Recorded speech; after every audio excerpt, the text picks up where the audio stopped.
desk. All order for Woods 43 is Weather Balloon right here with the shield. An awkward trade between the two. Neither go down. How does that happen? Woods gets the knife out and finally Weather dies. He's still alive. 20 seconds left. If Woods can hang in there, he may be able to defend this. 15 seconds. No, he can't as UC Death continues the push and finds the backside and in the weirdest bit of a...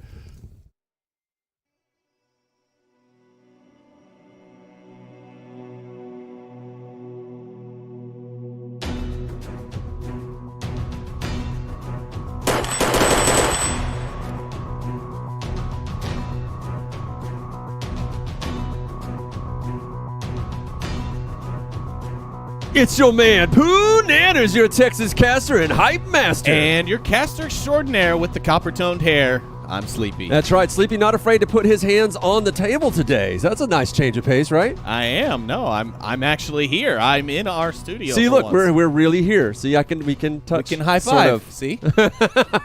All right. Well, we're going to get right into this coverage. We don't have a lot today, but I think we have enough. We padded it out pretty good. I think so. So we're going to cover the VRML Championship final for the Spring Championships. This will be Season 7 that is completed. As Buxton read up for this, he said both teams definitely brought out their best work here. Some fantastic pushes coming out on Bazaars, some good moves on the quarantine maps, plural too. But Boss Fight were at a big disadvantage, having only to play the beginners on quarantine once, let alone twice. Quarantine is not their home turf, so it's not too surprising that they were knocked down here. Let's take a look.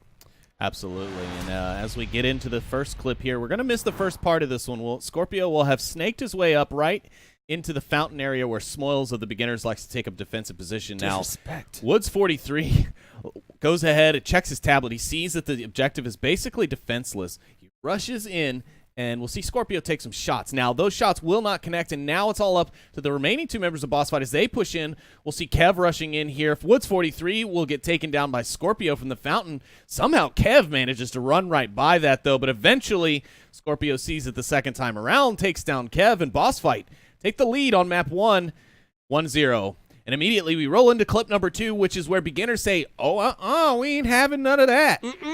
No, because Kevin, he's going to go up. I keep calling him Kevin. His name is Kev. Sleepy, stop doing that. Kev goes upstairs. He tries from one corner, realizes it's not quite close enough to the objective, so he moves over. None of the Boss Fight team aware. He goes ahead, types in the code, and beginners will take 2 here to tie things up and even take the lead on map 1 in just the second round. And on our next one, Boss Fight just showing that they're not ready to go down to beginners. We're going to see a beautiful push here onto the objective, starting off here with Scooby-Doo as he works his way in and finds Wood 43 in the northwest corner of the map. That'll open up the top. Lego will find Dr. Killinger, and now things will really start to pop off. Scorpio will come in and finish Dr. Killinger, and then Lego and Scooby-Doo will find a kill onto Icy Woods, leaving just Smoils, and I believe it's Kev left over on the defense. Smoils rushes to defend the objective building, but as he crosses, Scooby-Doo finds him. Now Scorpio is out on the objective. He has tablet out. He is going for the cap, but Kev will find a kill onto Weather Balloon, and Scooby-Doo will return the favor very quickly, preventing Scorpio from getting that cap. Kev is actually short for Kevbert. Kevbert. Oh, that's an interesting. Now, in our next clip, we see here Scorpio, as you might have been able to see, might not, it's quite dark there. Scorpio just knifing a C4 that was inches from his face. Just a sheer coincidence that defenders didn't get antsy and go ahead and blow that. Now we'll see beginner or Boss Fight as they attempt to make their push here and try and claw back from a 3-2 deficit at the moment. We'll see some kills coming out. Weather Balloon finding Kev with that pistol. Weather Balloon, of course, being the shield master that he is. Now we'll see UC Death try and make his way in, but lo and behold, Smoils is around the corner and ready for it. Icy Woods will also find Lego, and now it's all up to Scorpio and Weather Balloon. And Scorpio, he has picked up an enemy rifle, so that is smart. The enemy won't hear him, but he gets greedy and goes for the knife. Woods 43 finds it, and he kills Scorpio. Meanwhile, Smoils finds the backside of Weather Balloon, and beginners manage to take the first map 4-2. Knife and a C4, man. Crazy. That's right. And now as we go into quarantine, or at least the first time we see quarantine of the day, we'll see an interesting little Benny Hill clip here from Weather Balloon and Woods 43. They get a little too close to one another, get lodged in each other, weapons don't fire, they separate. Woods 43 finally decides, you know what? I don't need this gun to take him out. He's close enough now. I'm switching. He's too close for missiles, Maverick. I'm switching to guns. Yeah, and he switches to that knife and gets a kill. Unfortunately, though, he will be sandwiched by the 2 remaining members of Boss Fight. Unfortunately, the pattern was full.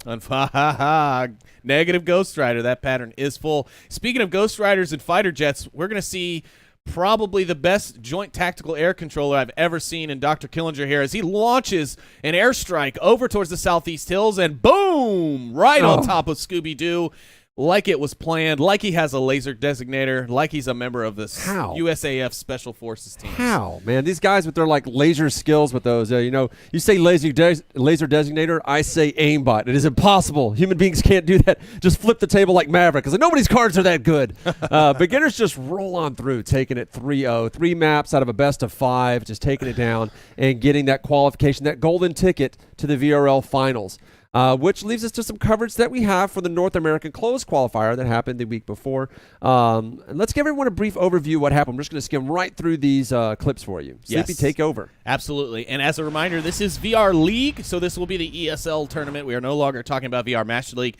First clip of the day comes from Brass to Mouth of G-Men. He puts himself in a quite precarious position in the north, but fortunately for him, he knows how to throw a grenade. He gets a little help from the deflection off the power lines, and that grenade will find Smithy and also coincidentally blow up his C4, giving Brass to Mouth that insta-kill and a beautiful check nade for that northwest corner of the map. And now here we're going to see how the prowess of a healthy carb diet on a competitive day will really help his Toast will start burning folks from the G-Men. He's already found one in the push. Swooty's made his way south. He opened up some suppressive fire a little early on that might have given his team away. Toast will next find his second kill. Zach Fontaine will return the favor onto Thunder Pilot of Globochem. And now Zach Fontaine's going to try and get edgy. He's going to try and peek, and no, Toast ready for it in his position, hiding behind the tank. And so here we are, Toast already with a triple. Can he find the 4th? He's already looking at Swooty. He already knows he's there on the plane wing. And again, it could be said that Swooty was the cause of that triple kill as they were pushing for that center push right up the middle. And here we go. Toast is repositioned now. He knows where Swooty is. He knows his possible lines of attack. And now Swooty's come down off the plane wing. He's in transition, and it won't be too much longer. We'll finally have the answer to our question. Will Toast kill this entire team, or will he leave anyone standing? Well, here we go. Swooty is pushing up, and right as the camera switches, Toast does find his 4th and almost finds the ace, but unfortunately his greedy teammate Arsenic was not having it.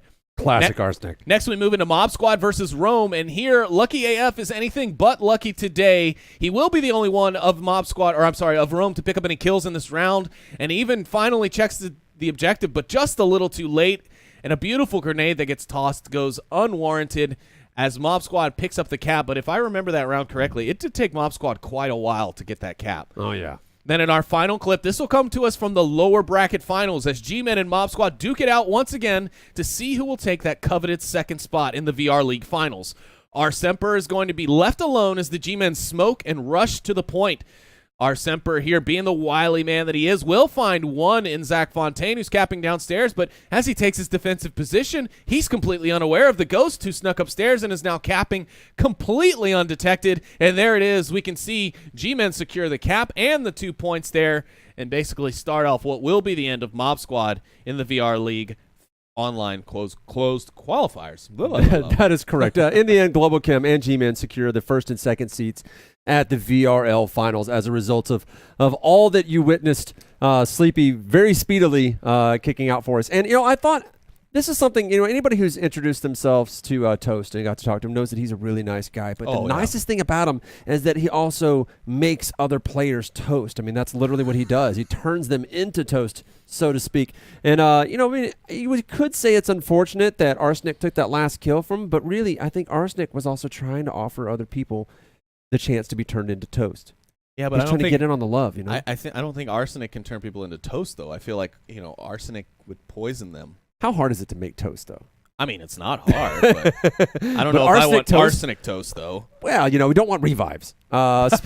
Speaking of revives that you don't want, let's get into the EU VRL qualifiers that we had. Beginners took on Vikings as the VRL closed qualifier kicked off. That's right. Our very first matchup of the day, and actually, not bad. Vikings really showing their stuff here.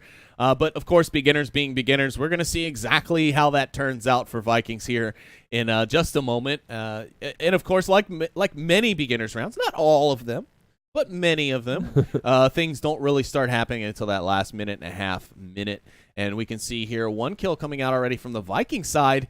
But now it's going to be a complete change of paces. Icy Woods and Kev find Spoilty and Final Fungi. Icy Woods here are going to rush towards the objective. He checks a very popular defensive position in a well-known spot and should be checked always. Now he's going to go in for the cap. A defender tosses a nade down the alley to try and check him, but it's too late. Doesn't matter. Beginners get the cap. Beginnings is their new name. It's their new name. Beginnings get the cap, and they take Vikings down in round 1. That's right. Beginners take it all 3-0. Very well done. They kick them down to the lower bracket. Vikings were not able to recover from that lower bracket fall, unfortunately. And it's very interesting to watch beginners change up their style. Like, we do know that they play slow, but the ESL matches having that shorter time, they've had to mix it up a bit. And that's where we saw, like, when it come Button Cup time and when it came for the VRML finals, it caught a lot of people off guard. People that know that you use the clock in order to coordinate your attacks, and people who have played beginners and watched them play enough, they know their attack cycles on maps. They've got it figured out. So beginners just change it up. Sometimes they're fast, sometimes they're slow, sometimes they're medium. You don't know which one you're going to get. So you try to predict where their spawn is. You know where the uplink is. Like, okay, so they're going to do this at this time, and you don't know. It's like whenever one of your teammates is like trying to call blitz versus another one says, no, they're going to bomb it. You don't know what's coming from beginners now, which Not is, anymore. for my money, is why I think we're going to see beginners probably take it all again in the finals. That's my guess. Could be completely wrong there. As I said, beginners take it 3-0. So we're going to move on to beginners taking on Silent Purge, which they did in the finals, and then they had to for double elimination reasons, they had to do it again. So let's take a look at these clips. Yeah, and we'll start off here with Silent Purge. Not really wanting to go down from this series at all without a fight, and here we're going to see just exactly why I say that. Beginners actually on the deficit here. Silent Purge up in a 3-2 scenario. There's only 13 seconds left, and look, we have Kev. He's right here on top of the objective. Kev Bunkle, or whatever Kev is short for, you said. He checks his tablet. He goes to put in the code. He stops because he hears Button, but because he doesn't see him right away, he thinks, okay, I'm fine. Goes back for the cap and gets killed, and that's how Silent Purge take that round. Now it's up to beginners here, and they're really fighting at this point. They are barely scraping by here by the skin of their teeth. Lost trades and kills come out here. We're going to see a lot of it on both sides. But, man, they are finally just going to barely be able to squeeze this one out. We'll keep a watch on the cameras and just see exactly how this plays out. Woods 43 on the backside. He's up the west. And there he goes. Him and RPT, as we said, trade. And that is not going to be good. Beginners want to keep those numbers up, those rookie numbers. And now we see Silent Purge, their one remaining member, rushing back for the objective. But it doesn't matter, as Kev Bunkle will find Silent Purge's Captain J. And that'll be it for that round. Now we'll move on to the final map. This is actually the finals round. This is where Beginners and Silent Purge had to duke it out. Beginners go into this with a 1-map lead. Silent Purge did have to win 2 maps here in order to dethrone Beginners. But right now we're going to see that beginners, as we talked about, can change their pace at any time that they want. They can push fast, they can push slow, or they can change it up in the middle of the round and push most of it fast and then slow down at the end. So this is really exactly an example of what we're talking about here.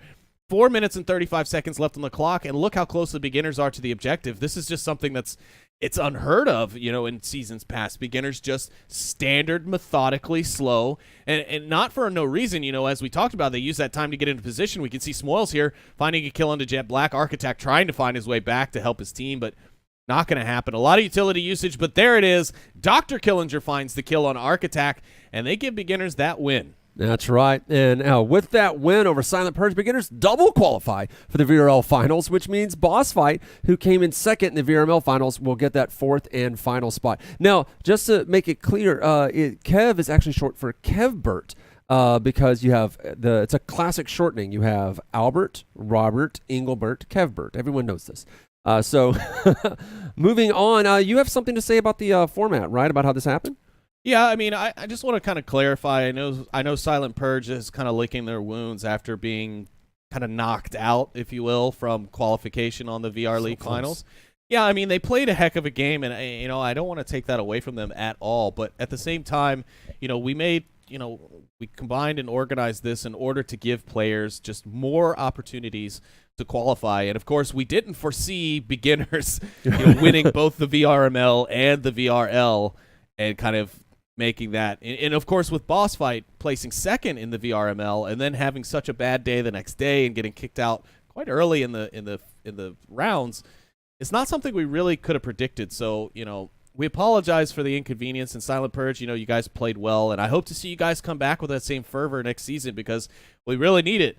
But congratulations to everyone, and commiserations to those who didn't quite do as well as they wanted. But there's always next season. There's always next year. Yes, man. And play hard, live hard, man. You'll make it next time. Don't worry about it. If anything, you were on the right side of the pond. Just hang out with the beginners and just copy what they're doing because they are just scorching everybody. You're right. Well, let's take a look at the actual bracket that framed up for the North American VRL. You see GlobalChem marched all the way down to the end. G-Men did exactly the same. They were able to take a map off of GlobalChem there at the end, but it proved to not be enough, but it doesn't matter. They were able to get that second seat behind GlobalChem's first seat in there.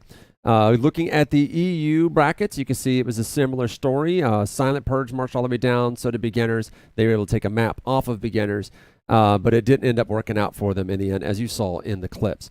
So coming back to us, that is pretty much how everything worked out. We have GlobalChem, G-Men facing off against beginners and Boss Fight at the VRL World Finals. We are going to try to talk more about that tonight. We're going to do a live cast on the Onward Twitch to talk about what we think is going to happen, to show clips from the season. We're going to pull some of those plays of the week, some of those grenades of the week. If we've got time, we have to build that show like frantically right after this one. Pretty much. But we're going to talk about it, and we're going to have like a full bar sitting at the table. We're going to get drunk. We're going to try to have anybody who wants to guest coming on the show to talk to us. Anybody who wants to get in the chat and give us who you think is going to win. Right now, my money's on beginners. Just seeing how people I don't think have adjusted to what they've done so far, and that they won OC5, they won the Button Cup, they won VRML. I mean, mathematically, it looks like they're going to win, and they're not going to be putting up with jet lag because at this time, like they had to do over at OC5, they were jet lagged and won. That's true. This is not jet lagged beginners against jet lagged GlobalChem. Now, I'm a big fan of GlobalChem, like anybody else who lives on this side of the Pacific. People in general, but not as a team. But the betting man in me is thinking of beginners. So that's not biased. That's just like, where do I think my safest betting money is? Now, I'm also not the smartest person when it comes to Onward, so I could be completely off base, and we can't wait to have that discussion with you guys, one, in the comments of this video, and continuing that discussion in the cast that we're going to do to see how you guys make that cast for us. So that is it for us. As you know, I am PooNanners. Thanks for all the players and viewers for supporting the show. Show us some love in the comments. As you said, get that conversation going. Tell me who you think is going to win. It helps the show. It helps build our audience too, and it helps let other people know about this league. Yeah, absolutely. And of course, please keep those clips coming, folks. Even if your match goes uncasted, you can still send those clips to us, and we'll still make sure that they get their way into the show, as long as you frame them correctly. We're not going to use any garbage clips. There are limits. But of course, we're always looking for more highlights. And of course, the seasons are a little slow right now, but they'll be getting kicked back off here very shortly. So we'll have more for you very soon. That's right. Again, I am PooNanners, joined by VRML modcaster and former dangler, but still managing dangle somehow, Sleepy. Yeah, absolutely. And, of course, this show is brought to you by VRespawn.com. Those guys up here, they're your one and pretty much only source for VR esports news. So be sure and tune into the website. Like, click, subscribe, hit the bells and whistles, all the things, all the noisemakers. Make your phone vibrate off the desk when we post a new video or post a new tweet. You can follow us on Twitter, of course, as well, to stay up to date. That's right. We don't post entirely too much. We just try to keep you up to date on what's happening in the world of VR esports. This is how you can join in and even let your friends know who are just now starting to buy headsets, like those quests that are out. There's also some special news that's supposed to be coming from Downpour soon. There's a patch coming out. There's something else special that they want to announce at the beginning of June, so we're all excited. We can't wait to speculate about that in the comments and in the chat room when we do our Twitch stream. We all have ideas. This episode was written by Buxton with the help of all of our team captains. All praise unto Buxton, who suffers at the keyboard, so we don't have to. Triple Nipple, as always, is our outstanding director. So, Sleepy, send us home one last time. All right. Thanks again to everyone for tuning in. Don't forget to like and subscribe. And, of course, don't forget about our stream coming up later tonight. We'll see you all in a couple weeks. Or a few hours. Or a few hours, depending on when you tune in. Anyways, I'm Sleepy. That's PooNanners. Have a good night, everybody.